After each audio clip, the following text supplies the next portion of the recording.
تو انہوں نے بھی یہی بات کہی کہ اگر یہ تجربے بند نہ کیے گئے تو ہم جہاں پہ ہے اس سے بھی نیچے جائیں گے. 2016-17 والا چرچا نہ کیا جاتا تجربہ تو پاکستان آج کہاں ہوتا, میں اور آپ سوچ بھی نہیں سکتے. خیر, پی ٹی آئی کے لیے جو عالمی سطح پر برطانوی پارلیمنٹ اور امریکی سینیٹر کے جو خط آ رہے تھے, ان کا پوسٹ مارٹم کرنا میرے خیال میں بہت ضروری ہے. ذرائع بتاتے ہیں کہ برطانیہ کے 20 ممبر پارلیمنٹ اپنی حکومت کو خط لکھ کر عمران خان کی آکسفورڈ چانسلرشپ کے لیے راہ ہموار کر سکتے تھے, مگر انہوں نے صرف پاکستان میں رہا کروا کر حکومت دینا مناسب سمجھا. زلفی بخاری جو تحریک انصاف کے کروڑوں ڈالرز بینگ فرمز پر خرچ کر کے اپنی ناقص حکمت عملی کی وجہ سے عمران خان کو آکسفورڈ کا چانسلر تو نہ بنوا سکا, اب انہی لابنگ فرمز کے ذریعے امریکہ, برطانیہ اور باقی مغربی ممالک میں پارلیمان کے ارکان کو خرید کر عمران خان کی حمایت میں خط لکھ رہے ہیں. اور باخبر ذرائع کے مطابق امریکہ میں بھی فی ممبر کانگریس کو 10 سے 15 ہزار ڈالر دیے گئے ہیں. بعض مصدقہ اطلاعات کے مطابق یہ پیسے خیبر پختونخوا کے سرکاری خزانے اور شوکت خانم کے فنڈ سے ادا کیے گئے. اندازہ کریں کہ 11 سال سے وہاں پی ٹی آئی کی حکومت ہے, عوام کی حالت نہیں بدلی, لیکن پی ٹی آئی جو وہاں وہی خزانہ سوشل میڈیا اب لابنگ فرم پر خرچ کر رہی ہے. دیکھیں یہ جو آپ تک اطلاعیں آتی ہیں جب ہم یہ ویلوگ کر رہے ہوتے ہیں تو یہ ایسے نہیں ہوتی. اگر یہ 10-15 ہزار کسی سینیٹر کو دیا جا رہا ہے تو ایک بہت بڑا الزام ہے اگر نہیں ہوا ایسا اور یہ ان کے بارے میں کہا جا رہا ہے. تو میرے خیال میں بڑی محتاط ہو کے اس پہ بعد میں محتاط ہو کے کرنی چاہیے. دیکھیں آپ کسی دوسرے ملک کے سینیٹرز پر جو عمران خان صاحب کے لیے خط لکھ رہے ہیں, وہ خط کیوں لکھ رہے ہیں, یہ ایک بہت بڑا سوال ہے. اور اگر وہ یہ خط لکھ رہے ہیں تو کیوں لکھ رہے ہیں؟ جیسے ابھی وائس چانسلر جو تھا اس نے یونیورسٹی کا بننا تھا عمران خان صاحب نے, تو یہی ایم پی ہے ان کے لیے, ان کو اپنی حکومت کو خط لکھتے, اپنی حکومت کو سمجھاتے, یا پھر وہ آکسفورڈ یونیورسٹی کو خط لکھتے, اس کو کہتے کہ عمران خان بڑا قابل انسان ہے, اس کو کیوں نہیں بننے دے رہے آپ. لیکن ایسا نہیں کیا گیا. ہاں, پاکستان سے اس کو جیل سے آزاد کروا کر دوبارہ پرائم منسٹر بنوانا ہے کیونکہ وہ پاکستان تباہ کرے گا. اپنے ملک کے ایک آکسفورڈ کی چانسلر کے لیے بھی وہ خط نہیں لکھیں گے ایم پی اے, لیکن ہمارے ملک کے لیے اس کا بیڑا غرق اور ستیہ ناش کرنے کے لیے وہاں سے بیٹھ کر خط لکھیں گے. اب اس بات کو آپ کو میرے خیال میں خود ہی سمجھ جانا چاہیے. وزیر اعلیٰ مریم نواز پنجاب نے کسان کارڈ کا اجرا کیا ہے, کسانوں کو خوش کر دیا ہے, اس میں کوئی شک نہیں ہے. مریم نواز نے کہا کہ کسان کارڈ کا اجرا پہلے نواز شریف کو کرنا تھا, گندم نہ خریدنے پر مجھ پہ تنقید سننا پڑی, مجھے ایسی پالیسی بنانی ہے جس سے کسانوں کو نقصان نہ ہو. کسان کارڈ کے ذریعے براہ راست کسانوں تک پہنچ رہے ہیں. مریم نواز کا کہنا ہے کہ کسانوں کو ان کی محنت کا پورا صلہ ملے گا, کسی کے ہاتھ بلیک میل نہیں ہونا پڑے گا. کسان سے گندم آڑتی خریدتا ہے, حکومت نہیں خریدتی. کسانوں کو ان کی محنت کا صلہ دینا چاہتے ہیں. کسانوں کو 1.5 لاکھ روپے بلا سود قرضہ دے رہے ہیں. وزیر اعلیٰ پنجاب نے کہا کسان کارڈ سے آڑتی اور بلیک میلر سے کسانوں کی جان چھوٹے گی. کسان کارڈ کے لیے 12 لاکھ سے زائد درخواستیں موصول ہوئی ہیں. پہلے 5 لاکھ کسانوں کو یہ جو کسان کارڈ ہے دیا جائے گا, اور کسانوں کا اعتماد دے کر بجٹ 5 لاکھ سے بڑھا کر 7.5 لاکھ کر دیا ہے. مریم نواز نے کسانوں سے مخاطب ہو کر کہا کہ یوریا کی بوری 6,000 روپے کی تھی, اس وقت 4,400 روپے کی تھی. گندم کا بیج سستا ہوا تھا. چند دنوں میں کسانوں نے کارڈ کے ذریعے 6 ارب روپے کی خریداری کی ہے, اور کارڈ کے ذریعے لوگوں نے زیادہ تر گندم کا بیج خریدا ہے. بیج, زرعی ادویات, کھاد کسان کے لیے کارڈ سے دی جا رہی ہے. مریم نواز نے یہ بھی کہا ہے کہ کسان کارڈ کے لیے کہیں رشوت نہیں دینی پڑے گی, نہ دی گئی ہے. گھر گھر کارڈ پہنچائے جا رہے ہیں. گندم کی طرف سے کسانوں کا رجحان دیکھ کر حوصلہ بڑھ رہا ہے, اور ٹریکٹر پر 10 لاکھ روپے کی سبسڈی دیں گے. ہر تحصیل میں کسان کو کرائے کی مشینری ملے گی, اور سولر سسٹم سے کسان کی بجلی مہنگی. پنجاب واحد صوبہ ہے جہاں روٹی 12 روپے کی مل رہی ہے. اچھا, اس میں تو کوئی شک نہیں ہے, روٹی جو ہے وہ سب سے سستی پنجاب میں 12 روپے کی مل رہی ہے, اور گندم کے سستے ہونے کی ایک وجہ بھی یہی بتائی جا رہی ہے. اگر وہ گورنمنٹ خرید لیتی تو پھر گندم جو ہے وہ سستی نہ رہتی. اب یہ جو ریلیف مل رہا ہے, روٹی جو ہے یہ 16-17 روپے کی بھی جاتی, یا پھر اس کی پرائز کچھ اور بھی آپ ہوتی, لیکن یہ نہ خریدنے کی وجہ سے ایسا ہوا ہے. اور آئندہ جو ہے اس کا فائدہ آف کورس کسان کو ہو رہا. اور مریم نواز کے اس ویژن کے مطابق اگر دیکھا جائے تو وہ فرما رہی ہیں کہ جس طرح سے کسان کارڈ کے لیے اپلائی کیا جا رہا ہے, تو اس کا مطلب ہے کہ کسان کا حکومت پر جو اعتماد ہے وہ بحال ہے, اور وہ اعتماد کسان کا حکومت پر ہے. تو اس میں بھی کوئی شک نہیں ہے کہ اگر یہ چیز ہو رہی ہے تو اپنا اس میں تو بڑی اچھی بات ہے.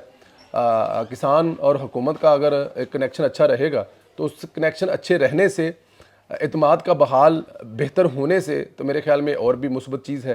اور یہ ابھی صرف ایک دفعہ ایسی ہیپن ہوئی ہے, ایک دفعہ کی یہ تکلیف ہے کسان کو, اس میں کوئی شک نہیں ہے. اب میں بھی ذمہ دار ہوں, میرے بہت سارے سننے والے بھی ذمہ دار ہیں. مشکل وقت گزرا, لیکن آنے والے وقت کے لیے آسانیاں جو ہیں وہ ہر گزرتے دن کے ساتھ آئیں گے.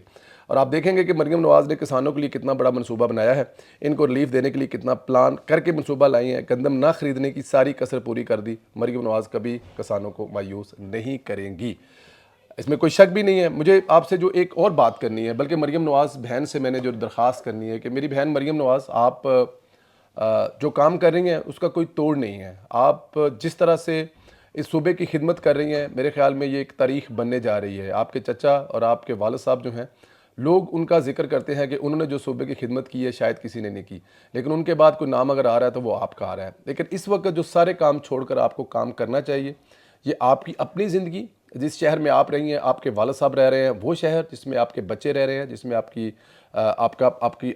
کا یہ لاہور ہے, جس کو میرے خیال میں آپ سے زیادہ کوئی پیار بھی نہیں کرتا, اس وقت ایک مشکل ترین وقت پر ہے. باہر نکلنا اس وقت اپنی زندگی کے ساتھ کھیلنے والی بات ہوئی ہے. ابھی میں جب ٹریول کر رہا تھا تو مجھے ایسا لگ رہا تھا کہ شاید میں نومبر دسمبر میں یا شاید جنوری کے کسی رات کے پہر میں نکلا ہوں, اور آپ کی جو ساری سڑک ہے وہ دھند سے پڑی ہوئی, لیکن وہ دھند نہیں تھی, وہ ڈسٹ تھی. اور وہ جو فوگ تھی وہ اتنی خطرناک تھی کہ ابھی میں کچھ کمنٹ پڑھ رہا تھا, کچھ ٹویٹ پڑھ رہا تھا کہ جو رائڈر ہیں وہ کہہ رہے ہیں کہ ہماری آنکھوں میں جو جیسے مرچیں لگ رہی ہیں. تو ایک مثال ہمارے سامنے آپ کے چچا کی ہے. جو ڈینگی آیا تھا تو آپ کے چچا نے کمال کر دیا تھا. جو باہر سے فورن سے لوگ آئے تھے وہ کہتے کہ ہزاروں لوگوں کی موت ہوگی اس ڈینگی سے, لیکن آپ کے چچا نے 2 سے 4 لوگ بھی نہیں مرنے دیے. 2 سے 4 سے مراد ہے کہ جو اموات کی تعداد بتائی گئی تھی شاید اس سے 2% بھی اموات نہیں ہوئی تھی, کیونکہ آپ کے چچا نے ڈینگی کو ختم کرنے کے لیے وہ کیا کہ جو ان کو سمجھانے اور بتانے کے لیے سری لنکن آئے تھے وہ سر پکڑ کے بیٹھ رہے تھے کہ یہ شہباز شریف کیا انسان ہے کہ جو ہمارے اندازے بھی غلط ثابت کر دیا کہ اتنا ڈینگی پر کنٹرول کیا. تو مریم نواز, آپ اس چچا کی بھتیجی اور نواز شریف کی بیٹی ہیں. ہمیں پورا یقین ہے کہ آپ اس وقت پریشان ہوں گی, اس وقت رپورٹیں آپ کے سامنے پڑی ہوں گی, آپ اس وقت مصروف ہوں گی, لیکن آپ خدا را سارے کام چھوڑ دیں ایک دفعہ. جتنی میٹنگز ہیں وہ ساری ایک سائڈ پہ کریں اور ٹوٹل اپنی کیبنٹ کے ساتھ بیٹھ کر یہ جو پولوشن والا معاملہ ہے سب سے پہلے اس کو دیکھیں. یہ اگر ڈسٹ ختم نہیں ہوتی, یہ ہندوستان سے آ رہی ہے, یہ ایک ایکسکیوز ہو سکتی ہے. ہر بندے کے زبان پہ ایک بات ہے کہ یہ ہندوستان سے آ گئی ہے. اگر ہندوستان سے آ رہی ہے تو روکنا کیسے ہے؟ اگر رک نہیں رہی تو اس کو ہم نے پکڑنا کیسے ہے؟ ہم نے اسے جان چھڑانی کیسے ہے؟ پچھلے دنوں ہم نے سنا تھا سینئر منسٹر صاحبہ جو ہیں وہ فرما رہی تھی کہ جو ایک مصنوعی بارش کی جائے گی, وہ کب کی جائے گی اور اس بارش کا کتنا اثر ہوگا, اس کا کتنا اثر رہے گا, اور وہ بارش کتنی دفعہ کرنی پڑے گی, اور اس بارش کے علاوہ اور کیا کیا کرنا پڑے گا, کتنی چمنیاں بند کروانی پڑیں گی, کتنے جو کارخانے ہیں وہ لاہور سے دور شفٹ کرنے پڑیں گے, اور کیا کیا کس کے لیے کرنا پڑے گا. شاید یہ ایک دن میں ممکن نہیں ہے, لیکن اگر آج بھی آپ بہت کچھ کر رہی ہیں, اس پر بھی آپ کر رہی ہیں, اس میں بھی کوئی شک نہیں ہے, لیکن آپ سے گزارش, آپ سے ترلا, آپ سے منت یہ ہے کہ آپ سارے کام ایک سائڈ پہ کر سب سے پہلے اس مسئلے کو دیکھیں. دیکھیں, لاہور صوبہ پنجاب کی پہچان ہے, شکل ہے, فیس ہے, اور اگر لاہور آج اس ٹربل میں ہے, اس کے بعد شیخو پورہ, ننکانہ صاحب, گجرانوالہ, مرید کے تک, تو پھر آپ خود سوچیں کہ اگر باقی ضلعوں میں کیا ہوگا یا باقی جگہوں پر کیا ہوگا.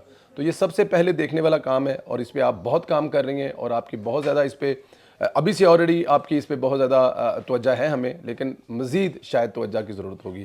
دوستو, آپ اپنا خیال رکھیں, اللہ پاک آپ لوگوں کو اپنے حفظ و امان میں رکھیں. ہماری ساری دعائیں, ڈھیروں دعائیں آپ لوگوں کے ساتھ ہیں. خوش رہیں, آباد رہیں. لاہور کے رہنے والے ذرا کمنٹ کر کے بتائیں کہ جو میں نے کہا ہے اس پہ کتنے % سچ ہے, کیا آپ کہہ سکتے ہیں یہ جو عدالت پھر کوئی ناٹک کرنے جا رہی ہے, اس پر آپ لوگوں کی کیا رائے ہے؟ ضرور اس پہ اپنا اظہار کیجیے گا. اللہ پاک آپ لوگوں کو صحت دے, زندگی دے. انشاءاللہ تعالیٰ آپ لوگوں سے دوبارہ بات ہوگی. بہت خیال رکھیں. خدا حافظ.